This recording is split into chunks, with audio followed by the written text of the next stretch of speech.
tecnicamente, ma non la ritengo solo io, l'ha ritenuta tecnicamente corretta l'Europa e ammissibile. Quindi non è stata una porcata all'italiana. E soprattutto abbiamo salvato un paese da una rivolta popolare. Se le banche fossero fallite sarebbe stata una corsa ai bancomat, alle banche, una tragedia per cittadini, risparmiatori e imprese.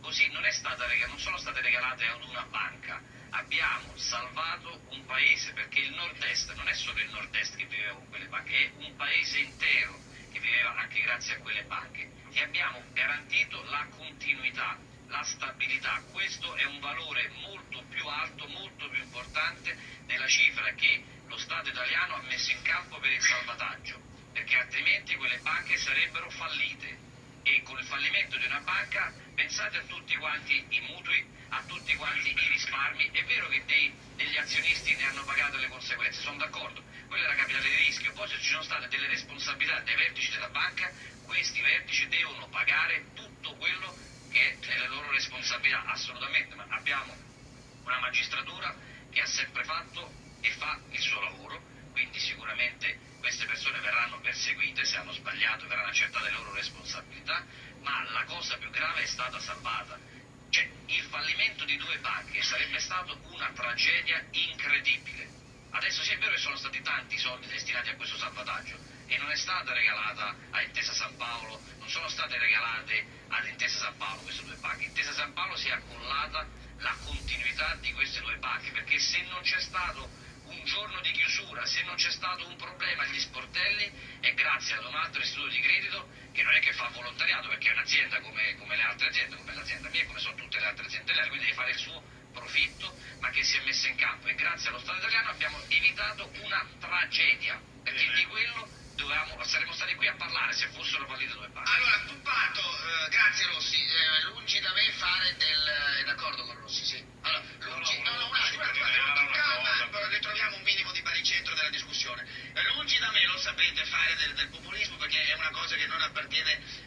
Indubbiamente, però, questa foto sta facendo un po' impazzire, l'ha vista lei questa roba? Sì, l'ho vista. La faccio arrabbiare di nuovo. Allora, questa è un'altra aspetta, storia.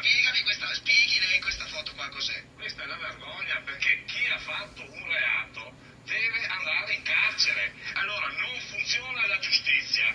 C'è il nulla osta a chi non conosce queste persone qua. Questo è Zonin, che era quello che gestiva la banca e che sembrerebbe, perché la giustizia si è bloccata dividendo 2 indagini fra Milano e Zonin che va a fare shopping. Questa è lo smacco a tutto quello che stiamo facendo, signore. No, ma il problema è tutto, non è la giustizia italiana, il problema è tutto. Tornando al discorso, si ricordi che siamo risparmiatori, no, ha detto azionisti, Risparmiatori. La Puppato era azionista però. Ecco, era risparmiatore, era socia di una cooperativa. Mi fate poi tornare da Marcato un attimo, che è stranamente silenzioso. Era una cooperativa, onorevole. Chiariamo una cosa. No. Era una SPA. No, non era una SPA, era una cooperativa, e quando c'è stato il governo che l'ha trasformata in SPA, Aspetta che ti l'ha trasformata. Difatti, Banca Popolare di Bari, che non l'hanno passata in SPA, si è salvata. Chiariamo subito.